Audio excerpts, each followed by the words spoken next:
The night was heavy with silence, broken only by the soft drizzle that fell from the sky. Arman stood beneath a dim streetlight, his shirt damp, his hands trembling as they clutched a photograph close to his chest. His eyes, swollen from years of uncried tears, stared at the smiling face of the girl in the picture. Her name was Mare, and she had been the one light in his otherwise gray existence. The photograph was old, its edges frayed, yet to him, it was more valuable than life itself, for it was all he had left of her. Every drop of rain that touched his skin reminded him of the tears he had shed for her. Every flicker of the light above felt like the heartbeat of memories he could never escape. It had been years, but Arman's world was still paused at the moment she had left. He had been a quiet boy in college, the type that slipped unnoticed through crowded hallways, his nose buried in books, his dreams small and humble.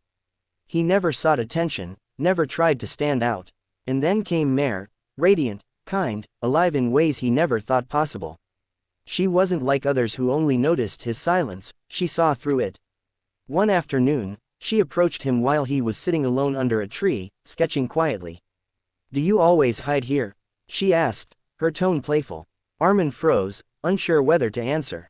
But her laughter disarmed him, and from that day, she began sitting beside him.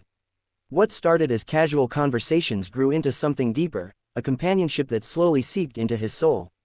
She laughed easily, and he found himself smiling more in her presence. For the first time in his life, Arman felt visible. Love grew quietly in his heart, an unspoken melody that played whenever she was near. He admired the way she tied her hair absent-mindedly, the way she hummed songs while flipping through books, the way her eyes softened when she talked about her dreams. But fear kept him silent. He belonged to a modest family, his father a teacher, his mother a homemaker, their life simple and grounded. Mare, however, came from a family where wealth dictated choices, where status weighed heavier than emotions. He feared his love would never be accepted. So he stayed quiet, living in the shadows of his own feelings, content with friendship while his heart longed for more. But hearts speak even without words. Mare noticed. She saw the way his eyes lingered on her a little longer, the way his hands trembled when they brushed hers by accident, the way his silence carried unsaid confessions. Sometimes, she wished he would say it. Sometimes, she thought she could love him too. But life, with its cruel hands, began to draw lines between them. Whispers reached her parents' ears, whispers of the quiet boy who spent too much time with their daughter.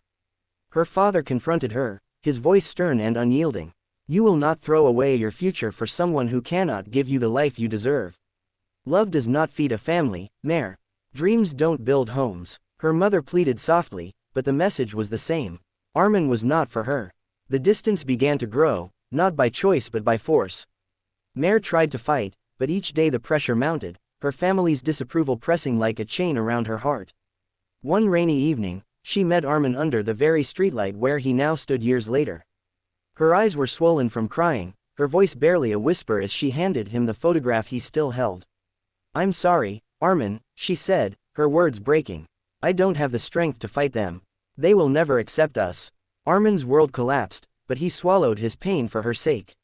He wanted to beg, to scream, to hold her and never let go, but instead, he nodded with trembling lips and whispered, "I'll wait for you. Even if it takes forever." Mare wept, pressing the photograph into his hands, and then she walked away, leaving behind a silence that haunted him for years. Forever never came. Time passed, seasons changed, but Arman's heart remained frozen in that night.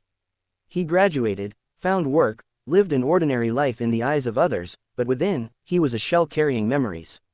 Each year, on the same date, he returned to the streetlight, holding the photograph, waiting, hoping for a miracle. But she never came. Whispers reached him that Mare had married into a wealthy family abroad, her life filled with comforts and luxuries.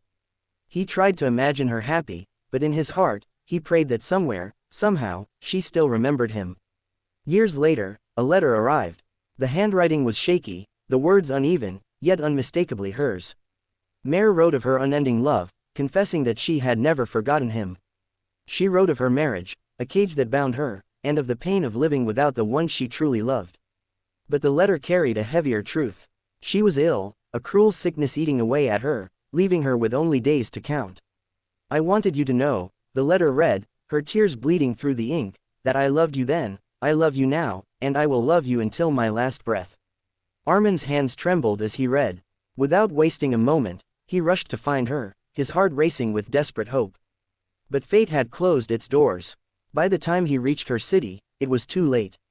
Mare was gone, her voice silenced forever, leaving only her words and the weight of what could have been. He wept at her grave, his tears soaking the earth, whispering her name into the cold wind, promising her soul what life had denied them. Now, years later, he still stood under that streetlight, the photograph pressed against his heart. The rain washed over him, but he did not move. He kissed the picture, whispering into the lonely night, "I kept my promise, Mare. I waited, and I'll keep waiting, until we meet again." The rain fell harder, as if the heavens themselves wept with him.